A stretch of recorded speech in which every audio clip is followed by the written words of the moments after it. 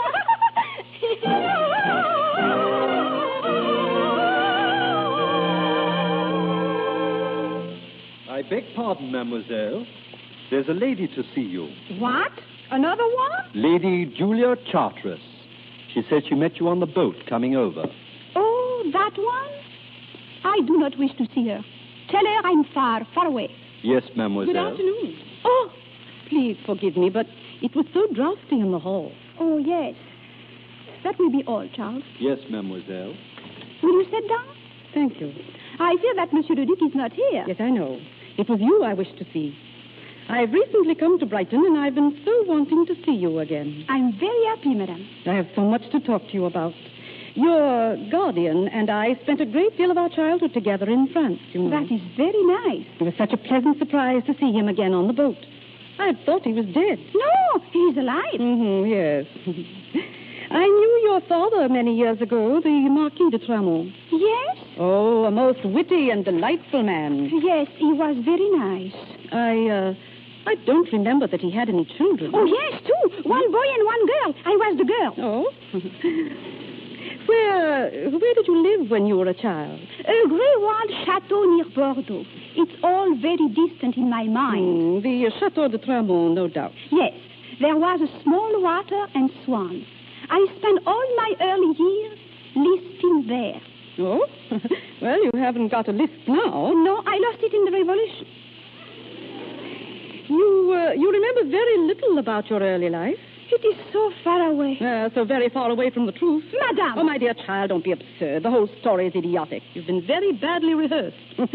Paul should be ashamed of himself. I do not understand what you speak, madame. Nonsense. And I do not understand why you come here. I came to find out what you were like, to see what sort of plaything Paul had picked out for himself. Plaything? I am not plaything. Oh, come. You can hardly expect me to believe that. How dare you speak those words to me? Oh, there's no necessity for you to lose your temper, my dear. How dare you? Leave here at once. At once. Do you hear? Paul! What in the world? Oh, Julia, I didn't know you were coming. Tell her to go away at once. Tell her, Paul. Melanie, be careful. No, enough of being careful. Enough of this English busybodies. I congratulate you, Paul. She has a fine spirit. My dear Julia, what has happened? I have been insulted. Insulted? Yes. First, by the very charming mother of Lord Shear. And now, by this snooping camel. Melanie, Lady Julia is a very old friend. But she has no right to come here and call me you plaything. What? Yes, you plaything to my face. I will not stand for you taking that tone. You want me to marry Lord Shear, do you? Very well. But after, you will have no penny, not one, and I shall be forced to Dietrich again. Melanie de Tramont in the cabaret. That will be charming, and a lot of good. It will do you. This is idiotic. It is, and I will not stand anymore. Not for you, not for the love of heaven. I'm going back to France tomorrow. If I have swim there. It's all very interesting, Paul. It was unkind of you to come here and bully the child. I didn't bully her. I merely wanted to find out who she was. I see. Well, it's an odd story, Julia. Quite fantastic, in fact. May I hear it? If you wish. First, I should like to speak to Melanie for a moment. Do you mind? Not at all. I'll be here when you come back. Thanks. I won't be long. Melanie. Melanie. Yes. Come here. I want to speak to you. Yes. Melanie, why did you speak like that in front of Lady Julia? I hate her. That's quite beside the point. Don't you realize that if you persist in treating people as you do, that our plans, the work of 2 years, will be for nothing? I say I was going back to France. Yes, but you don't mean that. I do. Oh, Paul, let me go. I will never be happy here. Let me go. And you come with me. Why, no, Melanie. My life is here. And yours, too, if you would only realize it. You do not care about whether I am happy? You can be just as happy here as in France, alone. But when I'm married, when you have found me a rich man, I will be alone here, too. You will have your husband. I will have his money. It's a good compensation. Is that all that love means to you? Is there nothing else? I've told you, business and sentiment don't mix. Now dry your eyes, Melanie, and try to be cheerful. I'll speak to you later. Where are you going? I'm going to call a carriage and take Lady Julia home. I'll have a good deal to explain on the way. Must you go? I'm afraid I must. Goodbye, Melanie. Oh, Paul. Paul.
there. Gee up. There you have it, Julia. You see, Melanie is nothing to me. She is my plan, my trick to be played upon the world, my livelihood. Paul, have you gone mad? No. I have merely transformed myself from an effete aristocrat into an unscrupulous adventurer. That sounds faintly theatrical. The murder of my wife and child was theatrical enough. The deaths of my whole family on the guillotine were equally theatrical. My life, from then onwards, as a fugitive, was an endless succession of serio-comic stage effects. I was a baker's assistant, a lawyer's clerk, a tutor. 2 years ago, I found Melanie singing in a cafe. She seemed to me to be better material than my sniveling pupils. And 5 months ago, I managed to sell 2 pictures from the old house. With that money, I brought her here. Why? She's to make a rich marriage. And you take the commission? Yes. Well? Well, I think it's a good joke, in very bad taste. Taste is too expensive a social luxury for a poor man. I suppose the poor little thing is in love with you. In love with me? What nonsense. This whole plan has been understood completely between us from the first as a business arrangement. How wise. Will you help me? Well, I'll try. I knew you would. Bring her to my house. When? This evening. This evening? Mm-hmm, if she'll come. I think she might if I ask her to.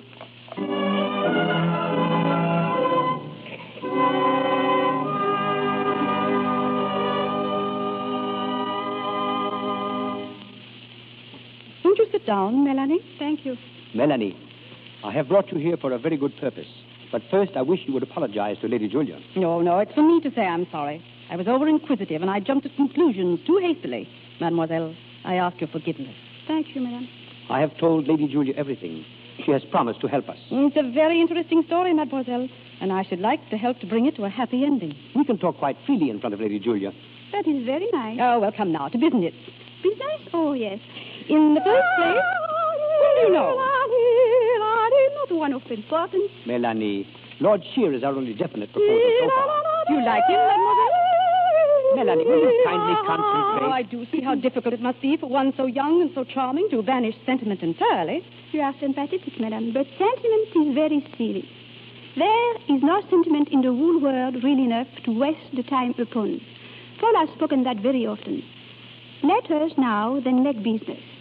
I have a number with which to begin. A number? Yes, I make the progress. First, there is the Prince Regent. But you will not marry me. Melanie. Do not be shocked, Paul. That is true. And we are speaking truth. Admirable. Then, there is Lord Shear. He loves me. Excellent. But if we marry, there is not money at all. Oh, that can soon be remedied if your social position is improved. You must first of all be presented, more or less informally, here at the pavilion. But how? Who will present her? I shall, but before that, you must give a little supper party. Now, I'll arrange it and invite the guests. I can never begin to express my gratitude, Julia. Oh, not at all. Old friends must be kept from starving. Now, let me see. Lord St. Mary's must come, and the Duke and Duchess of Benenden, and Lord Shear, Lady Mosscroft, and, of course, the Earl and Countess of Harringford. Oh, they're very useful. Are they rich? Have they foolish sons? Melanie. Well, you must have cards and good wine. Perhaps some music. Mademoiselle might sing a little. She has such a charming voice, but I should suggest songs more allied to the classics and the cabaret. A very profitable suggestion. It is not false. Be very sure, madame, that we'll choose my songs with care, and I will be so careful to live up to them, to cheat and lie and pretend perfectly. Oh, yes. I will be so very careful, Paul, to follow Madame's suggestions. And my secret heart. Your secret heart? Yes, Madame. No matter what price is paid, what stars may fade above, I'll follow my secret heart.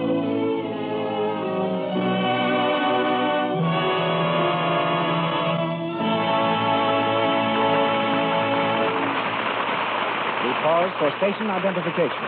This is the Columbia Broadcasting System.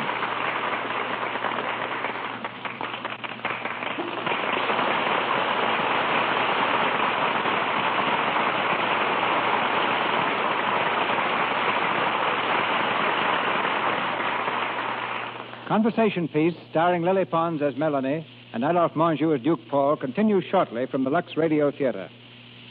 When the 1933 All-American football team was selected, practically every sports writer in the country picked Cotton Warburton, the diminutive quarterback of the University of Southern California. Since graduation, he's been at Metro-Goldwyn-Mayer Studios, where he's now a film editor. I've asked him here tonight to tell us something about editing films and scoring touchdowns. All right, Cotton, kick off.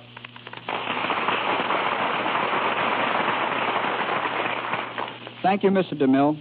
First, I'd better explain what a film editor does. It's very seldom, ladies and gentlemen, that a picture is filmed in the same continuity as you see it on the screen. The middle part may be taken first. The first part may go before the camera last.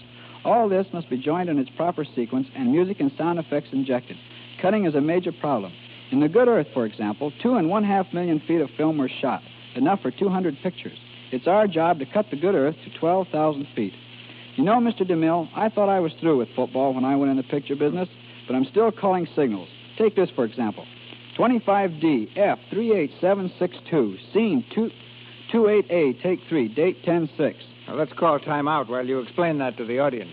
We use signals in referring to a certain piece of film. That particular number refers to the third version of a scene from The Good Earth, showing Paul Muni eating a bowl of rice. Those numbers also reveal what sequence the scene is in and on what date it was filmed. But unfortunately, I can't use the same method of keeping my signals straight as I did in college. How did you do it there? I had them neatly written down on my pants. One time, the manager sent my regular pants to the cleaner, and I almost lost the next game. Have you played any football, Cotton, since you received your diploma? No, though I coached a professional team owned by Victor McLaughlin. But since I married and became a papa, I get all the exercise I need walking the floor. Does the baby look like all-American material? Not unless football teams are going to include girls, but she's a 100% LUX baby, Mr. DeMille. And then at least she'll have an all-American complexion. Right. I don't know much about the care or feeding of babies, but I figured if Lux soap is pure and gentle enough for the stars, it must be about the best on the market. When the doctor backed me up on that, I felt pretty proud of myself. If you were picking the all-American team for this season, Cotton, whom would you select? From performances to date, my choice would be for ends, King, Minnesota, and Kelly Yale. For tackles, Widseth, Minnesota, and Franco Fordham. For guards, Pierce Fordham and Morrell Navy. For center, Herwig, California. For halfbacks, Heap Northwestern and Urim, Minnesota. For quarterbacks, Smith of Alabama. And for fullback, Patrick, Pittsburgh. And before I have time to change my mind, thank you and so long. Good night. We return to our story, Conversation Piece, starring Lily Pons and Adolphe Monjou, with Marjorie Gateson and George Saunders. It's the evening of Mélanie's official presentation. In a room fairly glittering with social celebrities, the young girl appears nervous and excited. She's been asked to sing, and as our scene opens, she is just finishing her task.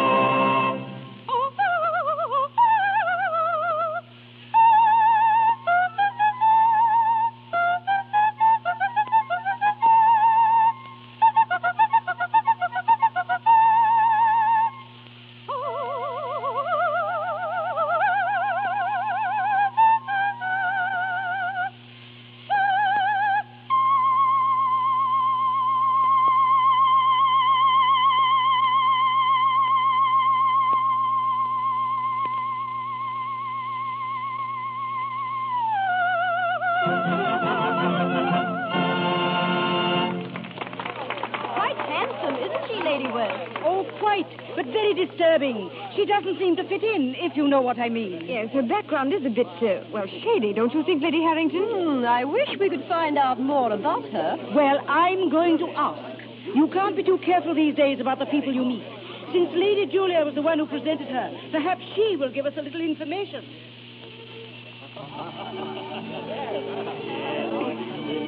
Melanie, you were wonderful. Thank you, Lady Julia. Come with me now. I want you to meet Lady Worth and Lady Harrington. Please, no more. I have met so many people. I have all confused. Confused? But ask me questions. All of them ask me questions. I'm so tired of them. If anyone asks me another question, I shall scream. Melanie, control yourself. I can't. Melanie, what's the matter? She can't meet any more guests. But she must. Then you tell her. I've other things to do. I'm tired, Paul. Let me go. Let me meet some other time. Sometime will happen if you don't. But nonsense. Everyone is captivated by you. You're a success. On the surface, yes. But underneath, they suspect me and they hate me. I can feel it. Be quiet. Oh, Paul. May we have the pleasure of meeting your very charming ward? But of course. Lady Harrington and Lady Worth, my ward, Melanie de Tramont. Sure. So pleased, my dear. Thank you. De Tremont, the Marquis, I presume. Yes, he was my guardian's friend. Oh, of course. It's so stupid of me, Paul. Not at all. You sing beautifully, my dear. Wherever did you study? Why? In France. Under what teacher? Why, I don't. A private teacher, Lady Worth. Unknown, but very efficient. He must have been. Oh, Paul, may I see you? Certainly. Excuse me, please. Of course. I'll be back directly. Oh. Perhaps I had best to go too. Oh, no, please. We have so much to ask you, mademoiselle. Yes, about the revolution. Yes, I would rather not talk about it, if you don't mind. Then we shall talk about something else. Please. I would rather not talk about anything. My dear, are you ill? Yes, I'm very ill. Strange. Lady Bromley said you were ill just before, when she asked you something about your life. What do you mean by that? We mean, my dear, that you seem to be particularly averse to discussing your past. Lady Harrington, it's true. Yes, it is true. All of you have been snooping so hard to find out something about me. You wish to tell all your friends and make joke. Well, I will explain to you. Listen, I am the daughter of a mandarin in China. He was my first father. My second father was a Turk in Prague. He lived in Spain. I live in Italy. My mother was a slave. My brothers and sisters were slaves. No, they were little pigs trying with their big noses to find out things like you, madame, and you. Oh, I never heard it. I am Gerda Snipe. I am the daughter of a witch who was burned at the stake. Take these tales to your friend, but take this quickly, because if you don't go away and leave me alone, I will smash your painted face and pull your dead hair on by the roots. Oh, I think we have heard enough. I'm only sorry the rest of the company didn't hear it also. They will soon enough. Tell them all, and then get out. All of you, get out, get out!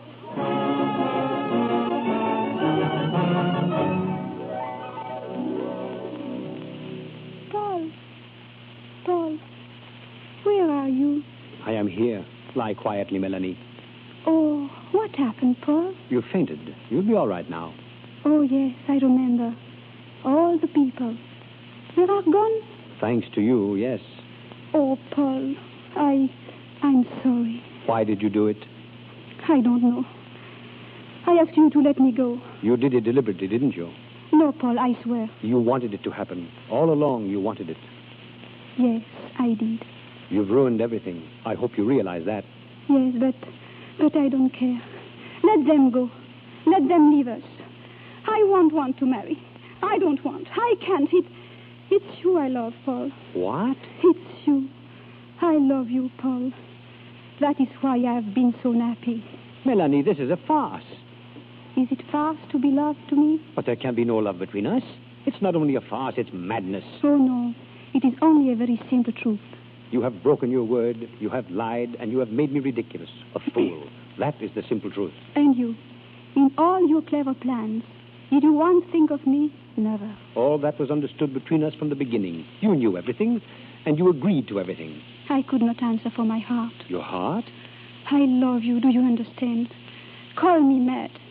Say it is all stupid romantic, if that will quiet your conscience. My conscience is not troubled. But it's true, and I love you deep. In all my life, no other things have been so deep in me. You were finished with love when your wife was killed. How often you have spoken to me of that. Melanie, I beg of you. And because there was a revolution, you think to scheme over all life, secure. You think to fit everyone to your plans like a puppet. But life is real, Paul. It is important, and life is too strong in me to be just a puppet. I was a fool to trust you. I love you. I love you. And you too, deep down in my heart, you love me. Yes, Paul. Everything shouted to me. You think now, because you stand here so bitter, with the door open to go, that you will prove me wrong, that you are secure in your shell. I know that too. But you must not go, Paul. Please. Oh, Paul. Come back, Paul. Come back.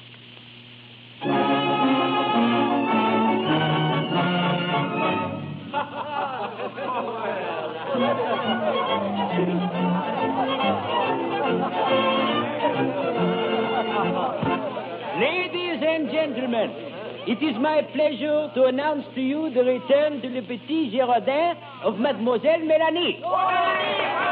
Mademoiselle Mélanie returns with her bewitching voice for your delight and her acrobatic tricks on her elusive wine barrels for your amazement. Tonight, she will first delight you with a little song. She will amaze you later. I present Mademoiselle Mélanie.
Melanie.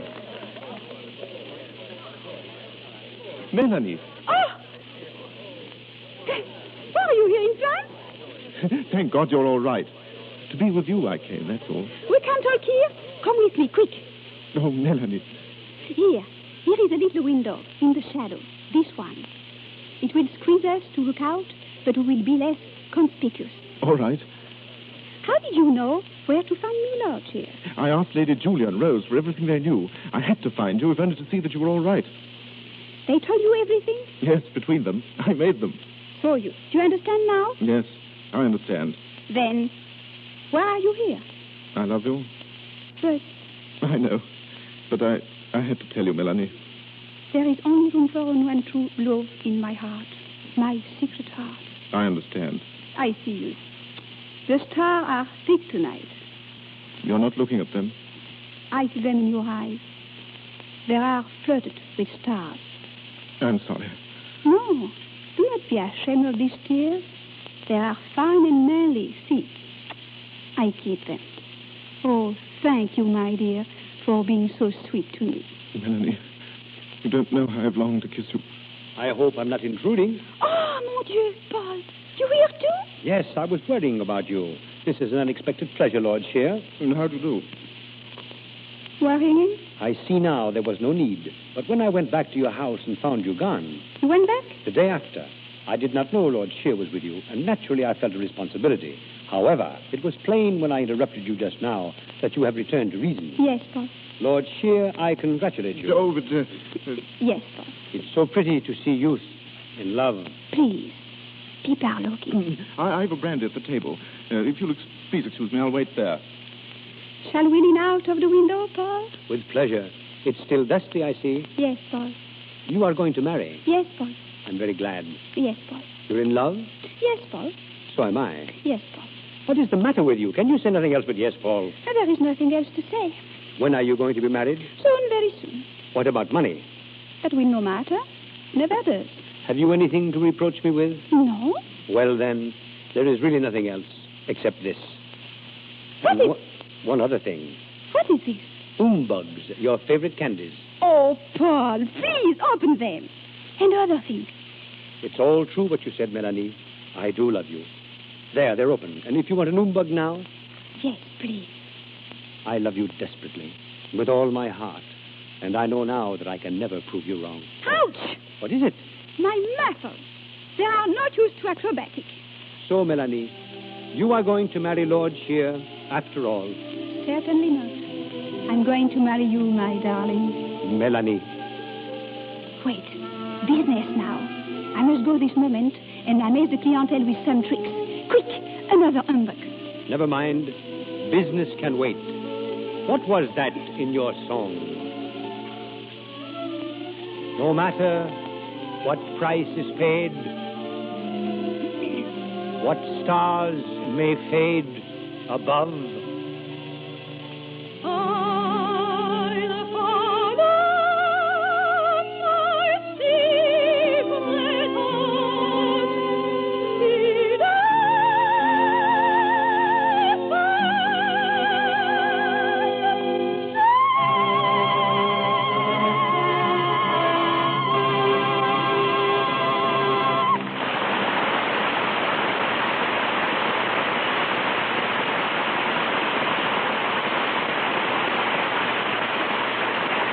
With Willie Pond singing the lovely melody, I Follow My Secret Heart, the curtain descends on Conversation Piece. But we shall hear further from Miss Pons and Adolphe Marjou a little later. Before introducing our next guest, we make a statement furnished by Mr. Melvin Purvis, our guest on last week's program. Quote, after stating figures on crime, it was discovered that the number of murders committed in Memphis in 1935 was 103. Instead of the figure given. I desire to express my genuine and sincere regret for this inadvertence. Unquote. I join Mr. Purvis in offering my regrets for this mistake. As the Ripley of Hollywood, Feg Murray is an encyclopedia of strange truths concerning your favorite stars. In returning to our microphone, he bears the distinction of being the first guest to be called back since the Lux Radio Theater has come to you from Hollywood, proving that you like to listen to his odd facts as much as you like to read his cartoons in the daily paper. under the caption Seeing Stars. I've asked him to begin with what he knows about lily ponds and Adolphe Menjou. Ladies and gentlemen, Mr. Feg Murray. Thanks, Mr. DeMille. Starting from the ground up, Lily Pons wears the smallest shoes of any star in Hollywood, size 1.5B. A village in Maryland has been named after her, and she originally took up singing as a means of improving her health. Adolphe Menjou was a captain in the United States Army Ambulance Service in Italy during the World War. Hollywood told him he was through when the talkies came along, so he made pictures in French, Italian, and Spanish, and was so successful that Hollywood did nip-ups trying to get him back. His parrot likewise speaks French, Italian, and English. And now, Mr. DeMille, I understand you have an item for me concerning the plainsman. Yes. Since I began making the plainsman, 39 different people have written me, each claiming to own Lucretia Borgia, Buffalo Bill's famous rifle. And now what can you tell us about football and Hollywood? Well, Paul Robeson and Jim Thorpe, the Indian, were both All-American players. Barton McLean once ran back a kickoff 105 yards to score a touchdown for Wesleyan. Johnny Mac Brown of Alabama caught the 58-yard pass that beat Washington 10 years ago in the Rose Bowl. Gene Raymond blushes when you mention football. Once in a prep school game, Gene ran the length of the field for a touchdown, only to discover he had galloped in the wrong direction.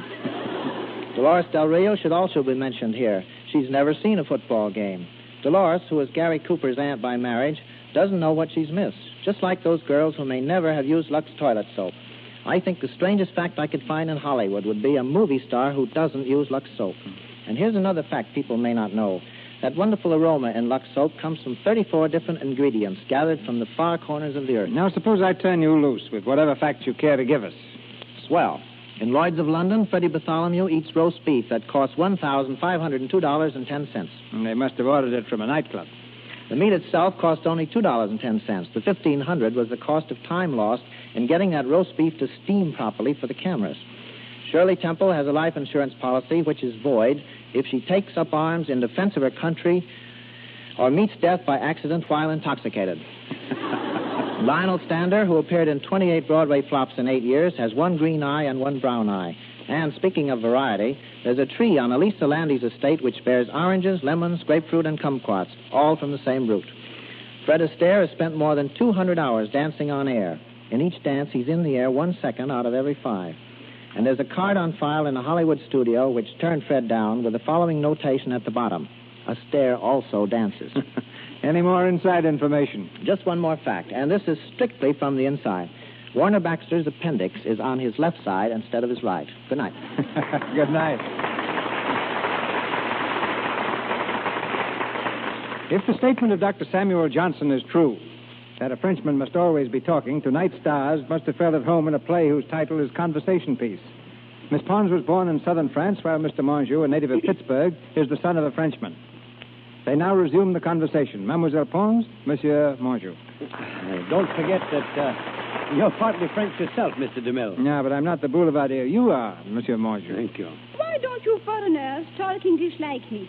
I know. I've only a little accent. I wasn't always such a fine speaker of English.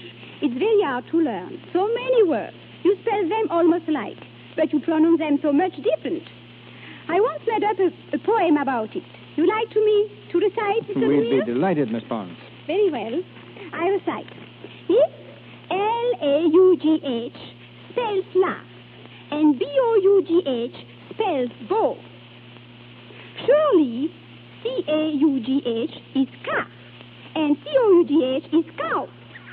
If bread is made of substance known as dough, was the steak I have for dinner turf or toe?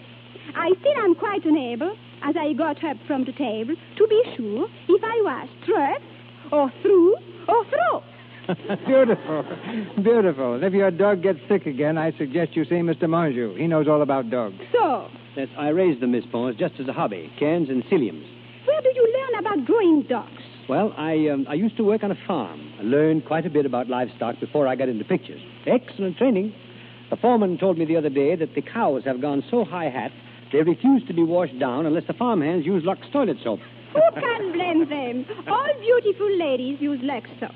But why did you want to be a farmer? Well, I wanted some nice secluded place in the country with plenty of sunshine and fresh air, where I could cultivate a mustache and get into pictures. But now, Miss Pons, before the people are sure Dr. Johnson was right about the French, let us say good night. Good night, everyone. I hope you like our play.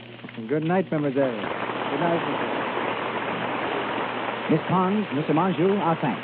Ladies and gentlemen, this is your announcer, Melville Ruick. Mr. DeMille returns shortly with news of next week's show. Mr. Monjou's next picture is titled 1 in a Million. Miss Pons appeared through courtesy of RKO Studios, where she just completed That Girl from Paris. Mr. DeMille through courtesy of Paramount, Mr. Warburton Metro-Goldwyn-Mayer, and Mr. Louis Silvers, 20th Century Fox, where he was in charge of music for the new picture Lloyd's of London. And here's Mr. DeMille. The story of Louis Pasteur recently provided the screen with one of the finest and most dramatic films ever made. Its success, however, was largely due to the magnificent performance of Paul Muni in the title role. Next week in the Lux Radio Theater, Paul Muni recreates the character of the great French chemist and humanitarian once again. Our sponsors, the makers of Lux Toilet Soap, join me in inviting you to be with us again next Monday night when the Lux Radio Theater presents Paul Muni in the story of Louis Pasteur, assisted by an all-star cast. This is Cecil B. DeMille saying good night to you from Hollywood.